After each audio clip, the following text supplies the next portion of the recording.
So I'd like to introduce myself. I'm Stephen Burns. I'm the medical co-director for the Northwest Regional Spinal Cord Injury System, and I'd like to welcome everyone here to the Spinal Cord Injury Forum. The forums, the videotape recordings, and our online media content are made possible by grants from the National Institute on Disability and Rehabilitation Research and the Craig H. Nielsen Foundation. And tonight we're pleased to have Dr. Janna Friedly here for a presentation on autonomic dysreflexia. Dr. Friedly is a rehabilitation physician at Harborview Medical Center. So now I'm pleased to turn it over to Janna. Thank you. So thanks everyone for coming tonight. I really appreciate having this opportunity to talk with you about autonomic dysreflexia. And I'm particularly interested in this topic because it's something that really only happens in people with spinal cord injury. So not a lot of people are familiar with it. And it's something that is potentially life-threatening, but relatively easily recognized and treated if you know what you're looking for.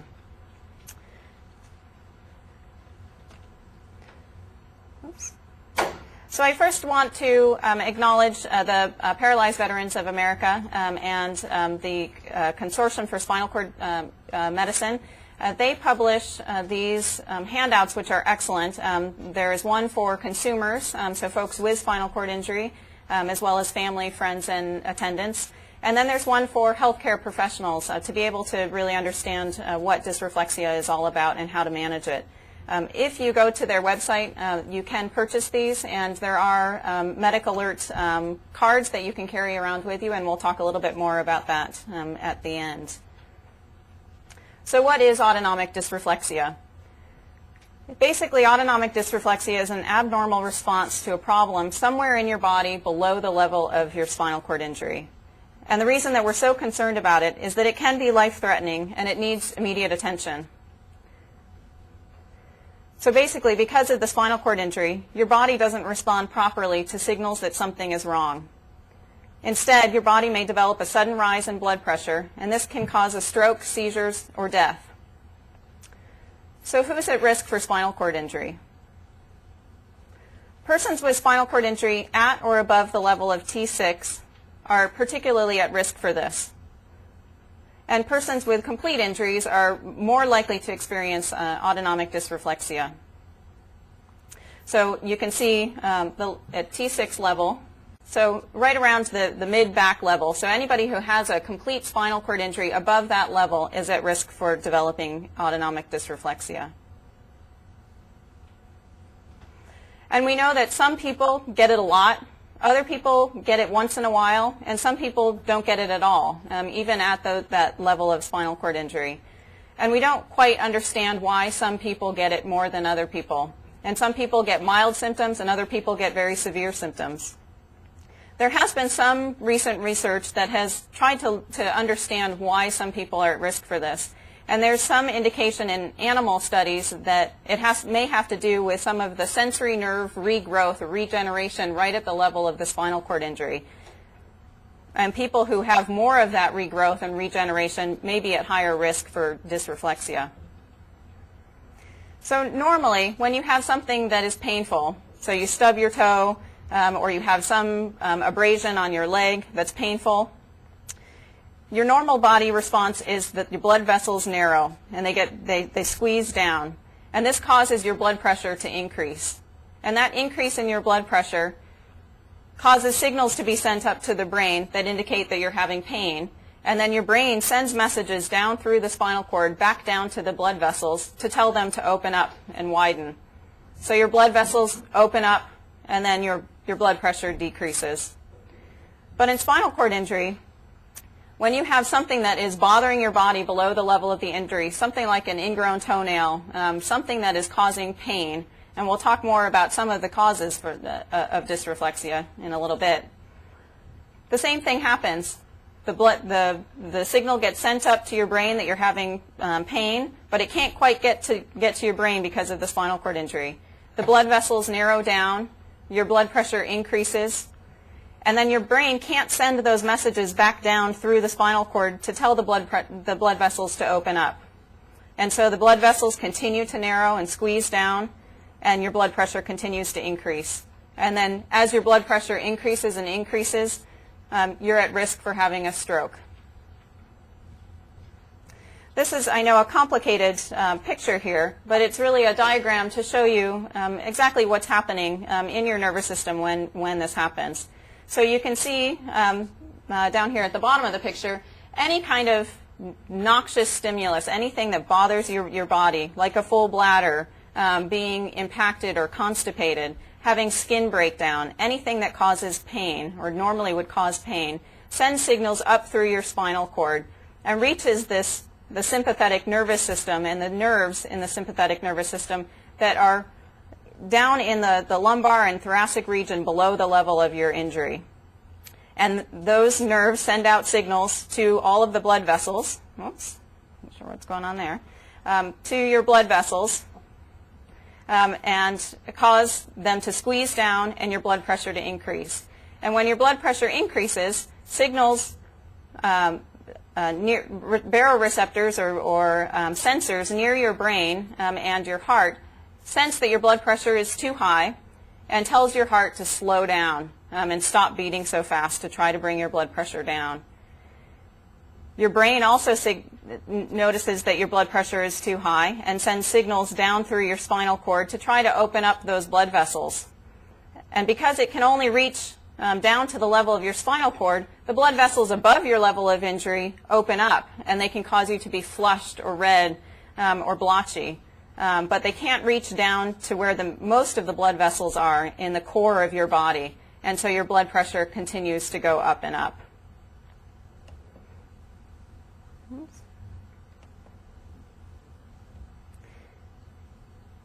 So just to recap that, something irritates your body below the level of the spinal cord injury. Nerve impulses are sent up through the spinal cord until they're blocked at the level of the injury. Then a reflex is activated that increases the activity of your sympathetic nervous system. And this causes the blood vessels to squeeze down and causing a rise in your blood pressure. And when the sensors in your brain can tell that your blood pressure is too high, they send out 3 signals to try to lower your blood pressure. The first one to tell your heart to slow down so you get a very slow heartbeat. The second one, above the level of the spinal cord injury, your brain tells your blood vessels to relax and get larger. This makes you flushed, red, or blotchy. And then below the level of the spinal cord injury, those messages just can't get through. And so the blood vessels keep squeezing down and the blood pressure keeps rising. So what are the common causes of dysreflexia? And I've talked about a couple of them. The most important and by far and away a majority of the time, this is caused by your bladder. And it's usually that your bladder is full or over-distended. So if you self-catheterize, you don't have an indwelling catheter, it means that your bladder is too full and you need to be catheterized. It can be caused by a kinked Foley catheter, an overfilled leg bag so that urine is backing up into the bladder. Or it can be caused by urinary tract infection or a stone or something that's obstructing the urine from getting out of the bladder. The second most common cause for dysreflexia is the bowel. And this can be caused either during the bowel program with overdistension. It can be caused by constipation or impaction, and also by hemorrhoids or skin breakdown or anal fissures. Other causes of dysreflexia are skin irritation, and I mentioned ingrown toenails is one common cause of this. Other things are prolonged pressure or pressure sores, sunburn, tight clothing, anything that irritates the skin. And then another important one to recognize is sexual activity. So any kind of overstimulation during sex, things that normally would be painful during sex, can cause dysreflexia. And then in women, menstrual cramps and labor and delivery are also important causes of dysreflexia and need to be recognized and treated in those situations. So some of the common warning signs. And what we find is that every person is a little bit different. Some people have all of these signs. Some people only have 1 or 2 of them. Some people have them that are very easy to recognize, and other people have more subtle symptoms. And so it's really important for each person who is at risk for dysreflexia to get to know their body and know how dysreflexia affects them. But these are some of the common things. The most important one, like I've mentioned, is this increase in blood pressure, and it happens very, very suddenly. And we consider a major increase in blood pressure to be about 20 to 40 millimeters of mercury higher than normal. And what's important to recognize in people with spinal cord injury is that your resting blood pressure is often very, very low. And so a resting blood pressure for someone with a cervical spinal cord injury often can be 80 to 90 systolic, and that may be normal for them. And so even increasing their blood pressure to 120, 140, which in someone without a spinal cord injury would be normal, that is actually very, very high for them. And so it's really important for people to know what their resting blood pressure normally is. The other symptoms associated with this are pounding headache, sweating above the level of the spinal cord injury usually, getting flushed or red, goosebumps, and then sometimes a feeling of tightness in the chest. So it can seem like a panic attack, or some people have described it as sort of chest pressure or chest pain. Blurry vision. And then anxiety or jitters. So again, sometimes it feels like a panic attack is what people describe. And then finally, a stuffy nose is another one that we commonly see. So those are all signs and symptoms of dysreflexia. The one that I'm always most concerned about, which is the one that the other ones, the signs and symptoms are uncomfortable and can be very annoying and upsetting to people, but it's really the blood pressure is the one that is the medical emergency. So there really are two ways to bring down your blood pressure when it's elevated. The first and most important thing is to fix the problem. So whatever it is that's bothering your body, the most important thing is to identify what that is and to remove that noxious stimulus, to get rid of it. And then if that doesn't work, we can use blood pressure medicines to bring down the blood pressure. And we usually don't treat the blood pressure until it gets to be about 150, 160 systolic, and then anything above that we usually will treat with medication if it doesn't go away, and we'll talk a little bit more about that. And the medicine that we usually use is something called nitroglycerin paste. And the reason that we use this is it's something that you can just put on the surface of your skin. It gets readily absorbed into your bloodstream, so it brings down your blood pressure very quickly.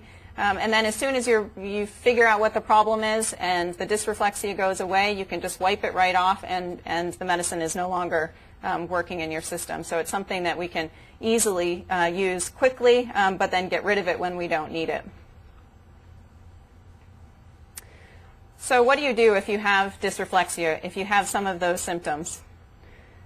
The first thing to do is to sit straight up, and this will help to lower your blood pressure. So people with spinal cord injuries know that when you go from lying down to sitting up, oftentimes your blood pressure drops and you feel lightheaded. So in this situation, we want to take advantage of that. We want you to sit straight up to try to lower your blood pressure. Or if you're in bed, sitting at the edge of the bed with your legs dangling, or elevating the head of your bed if you have a bed that does that, or propping yourself up on pillows.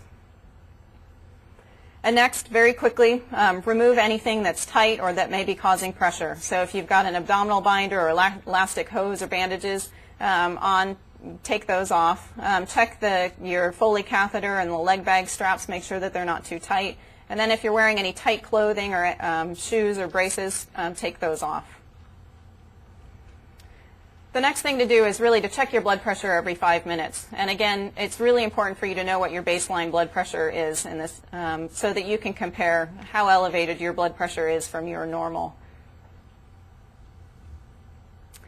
And then, as we mentioned, the bladder is the most common culprit, and so the next thing to do is to check your bladder. So check your Foley catheter for any kinks, empty the drainage bag if it's too big, and then if you've done this before and you have experience with this, you can consider irrigating the bladder with saline, and you only want to do this with a little bit of saline.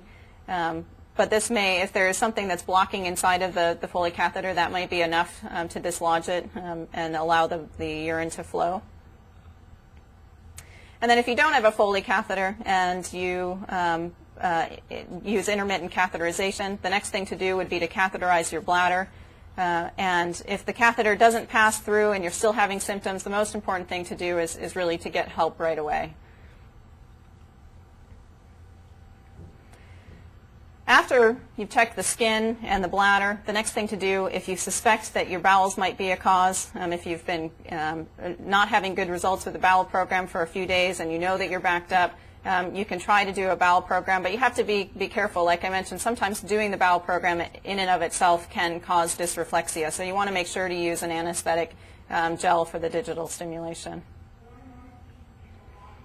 And then, again, if the symptoms get worse or they persist, it's really important at that point to stop and get help. And so I'd recommend to anybody, if they're having symptoms of dysreflexia that don't go away with some of these simple things to check, make sure to get seen right away.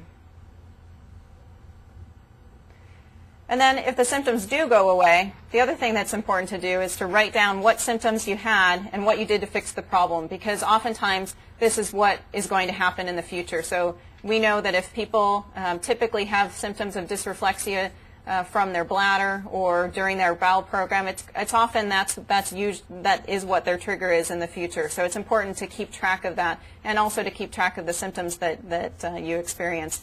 And to keep in constant communication with your healthcare provider to let them know what symptoms you had and what you did to fix it. And there may be some other things that they can recommend to prevent it from happening again. And once again, the next thing to do in the algorithm is if the symptoms come back again after you've gotten rid of them, repeat all of those steps once again, and then again get help if it doesn't go away. So I recommend to everybody that who is at risk for dysreflexia or has had dysreflexia in the past to keep a toolkit on them at all times.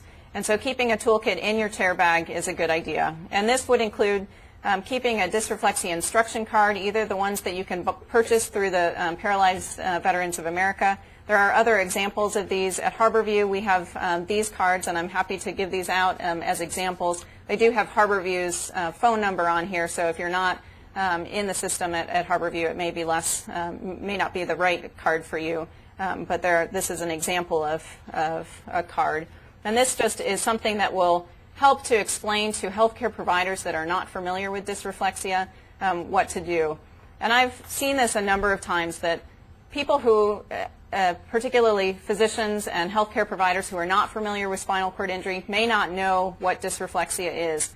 And so I've had folks tell me that they've gone to the emergency room with a pounding headache, their blood pressure is up at 150 systolic, and in the emergency room they're diagnosed with a migraine headache because they're having a headache and some visual changes, and their blood pressure is a little bit elevated from what we normally consider to be normal blood pressure, and so it's not treated appropriately. And then they get sent out from the emergency room without the appropriate treatment, and it keeps escalating, and then the blood pressure keeps increasing and increasing and can become quite dangerous.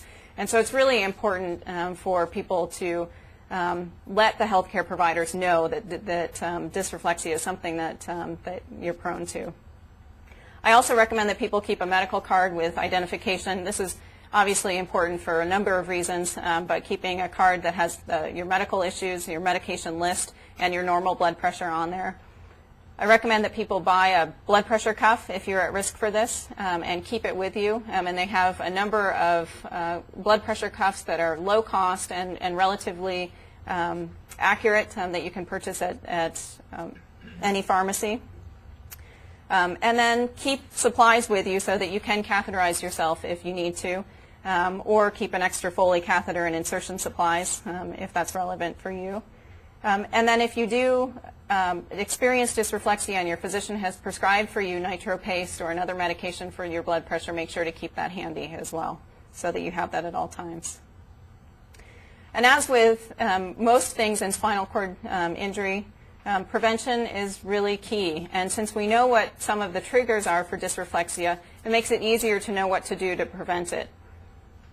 So for the bladder, if you have a Foley, making sure to be very consistent about keeping your tube free of kinks and emptying your collection bag frequently, and then checking inside of the tube frequently for any kind of grit or deposit that might indicate that you have an infection or a stone, or that your Foley catheter needs to be changed or irrigated. And then if you do catheterize yourself intermittently, it's, again, really important just to avoid overfilling and catheterize frequently. For your bowels, really maintaining a regular bowel program and avoiding constipation is the key. So eating fiber, drinking enough water, and if you have hemorrhoids, making sure to get appropriate treatment for that and keeping your avoiding constipation as well that can aggravate hemorrhoids. And then for your skin, we talk about this frequently for many reasons, but doing pressure reliefs frequently, checking the skin vigilantly every day, avoiding tight or restrictive clothing, and then checking your clothing for any kind of sharp or hard objects. I've had folks that have had pretty severe dysreflexia just from having a button on their pants on the back that they sit on.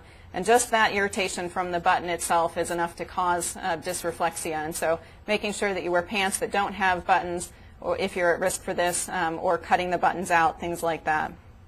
And then finally avoiding sunburns and extremes of temperature. So I hope that this has been informative, that you've been able to learn about what dysreflexia is, what the signs and symptoms are, and recognize that this is a potentially life-threatening condition and it needs immediate attention. So my advice is to be prepared. So learn to recognize how your body feels when you have dysreflexia and what the triggers usually are. And then if it happens, you know how to treat it, you know what to do. Basically sit up and fix the problem quickly. And if it doesn't go away, to get help immediately. So thank you very much for your time, and I'll take questions at this time. Thank you very much, Dr. Friedly, for tonight's presentation.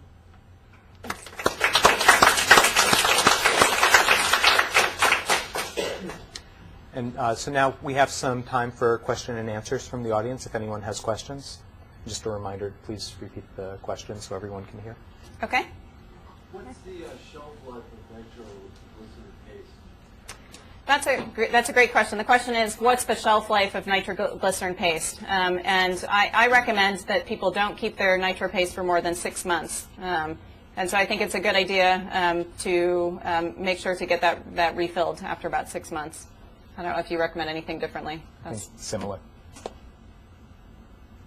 Deborah? Can AD be caused by just increases in normal stress? That stress, like where your blood pressure might go up normally, can turn into AD? So the question is, can dysreflexia be caused by increases in stress? So if you're stressed and your blood pressure is going up, is that enough to cause dysreflexia?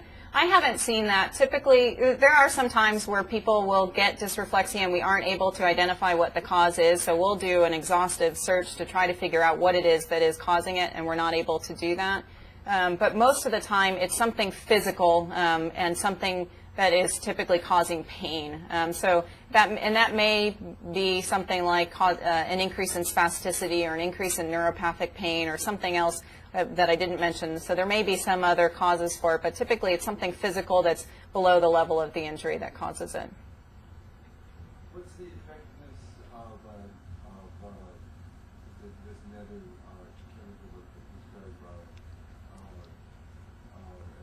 trying to wipe in the neighborhood? Maybe nifedipine is another one. Yeah, so the question is, how effective are other treatments for the blood pressure, like nifedipine, which is an example? We usually try to use nitro paste as a first line because it's so easy to use, and like I mentioned, it's quick. It works very quickly, and it's easy to wipe off, and so it's in my mind, it's the easiest thing to use, and it's quite effective. Nifedipine is another one that sometimes people will chew and then swallow. And that can also be effective, but it is a medication that is absorbed into your bloodstream, and so it's longer acting. So what I find is that with most cases of dysreflexia, as soon as you remove whatever it is that's painful, your blood pressure immediately drops. So if you take a medication that gets absorbed into your bloodstream and you don't have a way to get it out, you may find that your blood pressure just plummets as soon as you remove that whatever it is that's bothering your body. So really, nitro paste, in my mind, is the best medication to use. But sometimes we do have to use nifedipine, and then there are other times where the blood pressure gets so high that in the emergency room they need to use IV medications or other medications to try to bring it down. I'll just point out there on the topic of the nifedipine, there were reports not in people with spinal cord injury, but people with other heart conditions or just plain high blood pressure of some complications when they took it as a bite and swallow of the fast-acting nifedipine, and that received a lot of press, and the FDA took notice. So it's something where it's no longer advised that people use it that way, where it hits your system that quickly. But there were never any reports of it causing problems in people with spinal cord injury, and that was our first-line treatment. So it seems like it's something that was safe. But virtually any medicine that can be used for treating high blood pressure will work for autonomic dysreflexia. There's one class, the beta blockers, that probably wouldn't be a good choice, but almost all of the other medications will do that, and there's probably research on 7 or 8 different medicines that have been published. Thank you. It's my understanding that if you're a caregiver, you should wear gloves if you do put the paste on to the person that you're caring for, because it affects you. Absolutely. So that's a great point. And also, is there an amount that you use if you're going to be doing it? So the question is, should caregivers who are applying the nitro paste use gloves? And the second part of that question was, what's the typical amount that we use? So you're absolutely right that gloves are important because it is absorbed through the skin, and so anybody who has contact with the nitro paste will absorb that into their system. So if gloves are the best thing, if you don't have gloves immediately available, then just making sure to wash your hands very quickly afterwards will also help. In terms of the amount, it depends a little bit on how high the blood pressure is, and I typically will start with half an inch of the nitro paste. Sometimes we'll go to 1 inch if the blood pressure is very high. So that varies a little bit, and that's really something that should be discussed on an individual basis with a physician. What's the best place to put the paste? That's a great question. The question is, what's the best place to put the paste? And so I think people do that a little bit differently. I usually have seen people use it on their back or shoulders, someplace that's very accessible. I don't know what you recommend. I think there were some concerns that there might be different absorption whether it was put on above or below someone's injury level. And what I've read on this is that it probably doesn't make that much difference. It's well absorbed either way. And actually people with spinal cord injury may be a little more sensitive to the blood pressure lowering effect than people without spinal cord injury, regardless of where it's put on. So it tends to be most convenient for us when we're taking care of patients who are hospitalized to put it somewhere up in the shoulder or upper back region. It seems to work well. Is it affected by blood flow? Is it absorbed into the blood? So like you put it next to an artery in your arm, it will absorb quicker than someplace you get estrogen. Yeah, that's a great question. The question is, if it's absorbed into the blood system, does it matter where you put it in terms of where it's going to be absorbed best into a blood vessel? So it's typically absorbed into the very small blood vessels that are at the surface of the skin and not directly into the major arteries, and so that doesn't matter as much. There are certain places on your body that have more blood vessels at the surface of the skin, but typically I think, again, the best place that I would recommend is on the trunk or the shoulders. Deborah?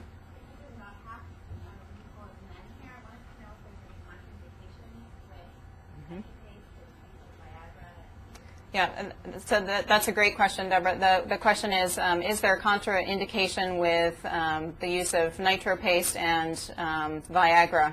And that's a great question for a number of reasons, and I didn't address that in this talk.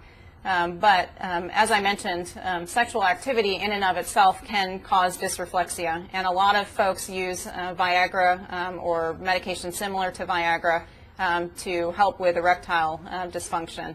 And so the way that Viagra works and all of the medications in that same class work is to open up the blood vessels in the penis and allow for an erection to occur.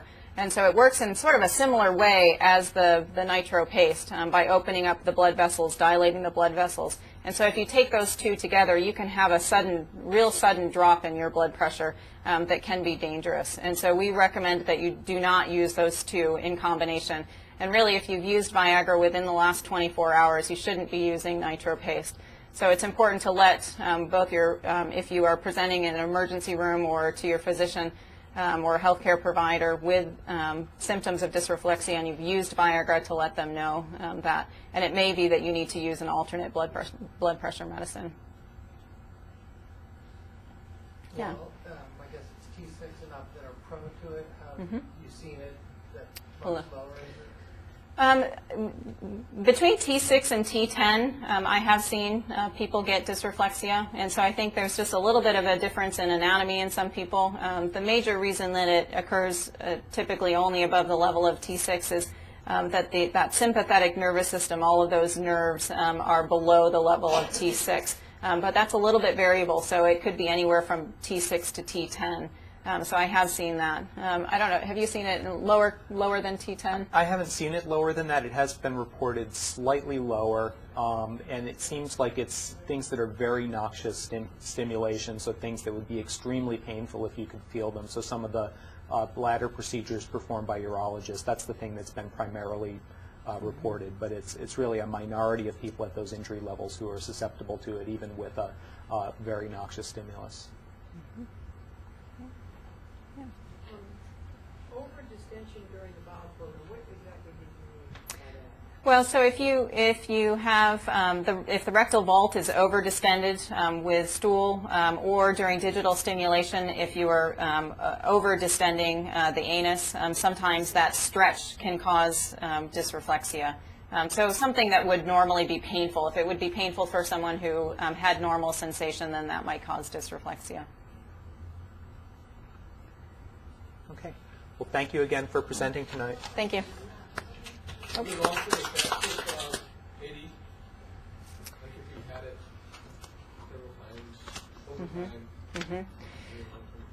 Yeah, so it's a great question. The last question is, are there long-term effects if you've had dysreflexia over a long period of time? And really, it's the increase in the blood pressure. So if it's very uncommon that someone will have increases in blood pressure sustained over a long period of time, but occasionally that does happen. And those folks are at risk for all of the other things that go along with high blood pressure. So cardiovascular disease and strokes and things like that. Okay. I'd point out that since the blood pressure is, in most people who have AD, it's not sustained where it's high day and night and going on for weeks. It may be more analogous to someone who is exercising. When people without spinal cord injury exercise, there's an increase in blood pressure really into about the same range as what we see with AD. And of course, we don't feel that exercise is harmful because of that blood pressure effect. We think it's beneficial overall because of the other benefits. So probably even if someone was having AD on a fairly regular basis, as long as it was not sustained and going on for days, there probably wouldn't be those sorts of effects on the blood vessels and on the heart and the blood supply to the brain. So then if it was somewhat controlled, or you used it, or if it was used as a signal that you had to catheterize, then that's not harmful then? Because then you alleviate the problem as soon as you catheterize? You see what I'm saying? Well, it's always, the question is, if you alleviate the problem right away, is it not harmful to have the dysreflexia if it's a signal for you to do something different? So I think that it depends on the situation. If your blood pressure is skyrocketing when you're having the dysreflexia, even for a very short period of time, it's that change from the normal blood pressure and a sudden increase in your blood pressure that can be dangerous. And so it's always best to prevent it rather than to use that as a way to signal that you need to catheterize. So I would really recommend trying to avoid it in those situations. But if it does happen and your blood pressure is not extremely elevated, as long as you identify it and treat the problem right away, then it's manageable. Okay. Okay. We'll wrap up there. Thank you you. again, Dr. Friedly.